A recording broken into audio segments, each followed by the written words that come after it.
नमस्कार, मैं हूं प्रशांत। चाहे कोई भी इंसान कितना ही बड़ा जीनियस क्यों ना हो, बिल गेट्स हो या एमिनम, क्रिएटिव आइडियाज ऑटोमेटिकली किसी के भी दिमाग में नहीं आ जाते। वो सभी लोग आइडियाज को दूसरे जगह से चुराते हैं। इंस्टाग्राम के पोस्ट के लिए मोबाइल में एडिट की गई फोटो से लेकर धोनी के हेलीकॉप्टर शॉट तक, ये सभी एक आर्ट ही है। आर्टिस्ट वर्ड सुनकर हमारे दिमाग में एक पेंटर की पिक्चर आती है, लेकिन ऐसा नहीं है। कोई भी इंसान जब अपने स्किल्स को यूज करके कोई काम प्रोड्यूस करता है, वो आर्टिस्ट है। फिर चाहे वो कुक हो, प्रोग्रामर हो, बिजनेसमैन हो या फिर कोई भी, वो एक आर्टिस्ट ही है। फेमस पेंटर पिकासो कहते थे कि आर्ट एक चोरी है। एप्पल के founder Steve jobs, Indian cricket captain Virat Kohli या फेमस रैपर एमिनम ने दूसरों के आइडियाज को कुछ इस तरह चुराया कि सारी दुनिया को उनका वर्क ओरिजिनल लगने लगा। इसलिए एस्टन क्लियोन की इस book steel like an artist में से कुछ इंटरेस्टिंग बातें मैं आपके साथ शेयर करने वाला हूँ, जिससे आपको क्रिएटिविटी की चाबी मिलेगी और आप सीखेंगे कि डिफरेंट आइडियाज और प्रिंसिपल को कनेक्ट करके ऐसी चीज क्रिएट कर सको कि वो यूनिक हो।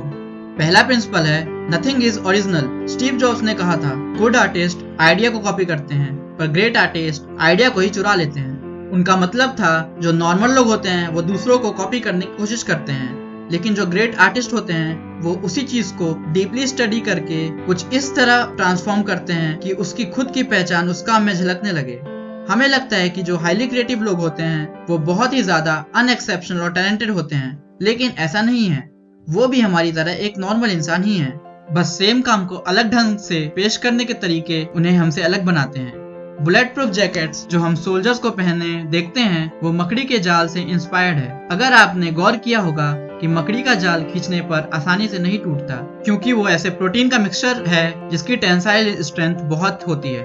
1989 में जापान के लोगों को उनके बुलेट ट्रेन से एक शिकायत थी कि जब भी ट्रेन टनल से बाहर निकलती थी तब एक बहुत लाउड आवाज आती थी, जो टनल से जनरेट हुई प्रेशर वेव्स की वजह से थी। तब टीम इंजीनियर ईगो निकात्सु ने बुलेट ट्रेन की हेड में चेंजेस करके वो आवाज बंद कर दी। लोगों को उनका ये काम बहुत पसंद आया, लेकिन बुलेट ट्रेन की हेड का डिजाइन ईगी निकात्सु ने किंगफिशर के चोंच के शेप से चुराई थी, क्योंकि किंगफिशर की चोंच बिना पानी को स्प्लैश किए पानी के अंदर जा सकती है, और ईगी निकात्सु ने उसी कॉन्सेप्ट को बुलेट ट्रेन में रिप्लिकेट कर दिया। एंटी डस्ट पेंट का कॉन्सेप्ट भी कमल के पत्तों से चुराया हुआ स्ट्रक्चर ही है।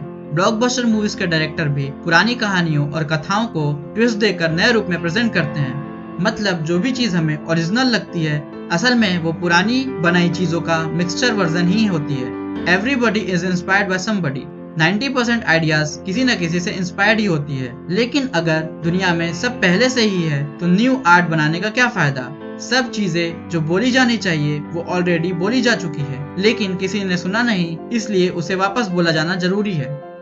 दूसरा प्रिंसिपल है don't wait until you are ready. ये कॉमन ह्यूमन साइकोलॉजी है कि जब तक हम अपने काम में अच्छा नहीं होते, हम दुनिया के सामने उस काम को लाने से डरते हैं और अपने आर्ट या काम को दूसरों से कंपेयर करके जज करते हैं। इस बुक में ऑथर बोलते हैं कि हमें अच्छी चीजों को कॉपी करते रहना चाहिए, और ऐसे करने से हम कुछ ना कुछ सीखेंगे और नॉलेज भी इंक्रीज होगी। लेकिन कॉपी करने का ये मतलब नहीं कि हमें प्लेगराइज करना है।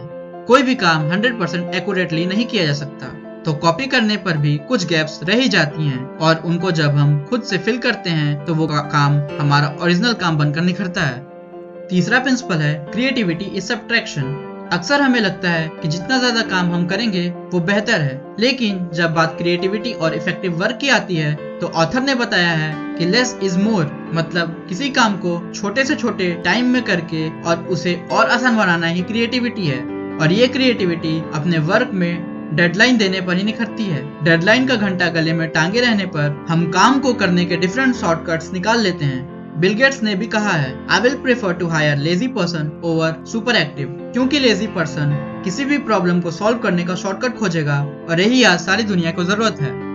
चौथा प्रिंसिपल है start कॉपिंग your heroes. Popular basketball player Cobie Bryant ने बताया था कि उन्होंने उनके सभी मूव्स उनके ही टीममेट्स और अपोनेंट्स से चुराए थे, लेकिन जब वो उन्हीं कॉपीड मूव्स को यूज करते हैं तो वो लोगों को सारे मूव्स का कॉम्बिनेशन बिल्कुल ओरिजिनल लगता है। American playwright William Michener ने कहा था, if you steal from one person it's a plagiarism, but if you steal from many it's a research. World का most influencer band the Beatles भी पहले cover band हुआ करता था, जहां से धीरे धीरे उन्होंने म्यूजिक के कोर को जाना और बाद में खुद का म्यूजिक प्रोड्यूस करना स्टार्ट किया। आप जिससे इंस्पायर्ड होते हैं उनकी छुपी हुई थिंकिंग को जानना चाहिए और उसे कॉपी कर अपना ओरिजिनल वर्क प्रोड्यूस करना चाहिए। ऑथर कहते हैं हम ज्यादातर चीजें कॉपी करके ही सीखते हैं। जैसे जब आप छोटे थे तो अपने आसपास के लोगों से कॉपी करके आपने चलना बोलना सीखा, लेकिन ये बहुत इम्पोर्टेंट है कि कॉपी क्या करें और किसकी करें। आपको बेहतर आइडियाज बेहतरीन लोगों से कॉपी करनी है। जैसे एमिनम भी दूसरों के राइम्स स्पीचेस को कॉपी करके अपने रैप में निखारते हैं। असल में आर्टिस्ट दूसरों के काम को बहुत सिलेक्टिवली ऑब्जर्व करते हैं और केयरफुली डिसाइड करते हैं कि किससे क्या चीज कॉपी करनी है। इसलिए आप भी अपने आइडल को डीपली स्टडी करके उसके पीछे की थिंकिंग को जानो, क्योंकि आपको अपने आइडल की तरह बस दिखना नहीं है, पर उनकी तरह इस दुनिया को उनके नजरों से देखना भी है। और इसी प्रोसेस को बार बार दोहराने से आपको खुद की पहचान मिलेगी। अगर ये वीडियो आपको पसंद आई हो तो वीडियो को लाइक और चैनल को सब्सक्राइब करके बेल आइकन को प्रेस कर दीजिएगा। मिलते हैं किसी और इंटरेस्टिंग टॉपिक के साथ, तब तक के लिए नमस्कार।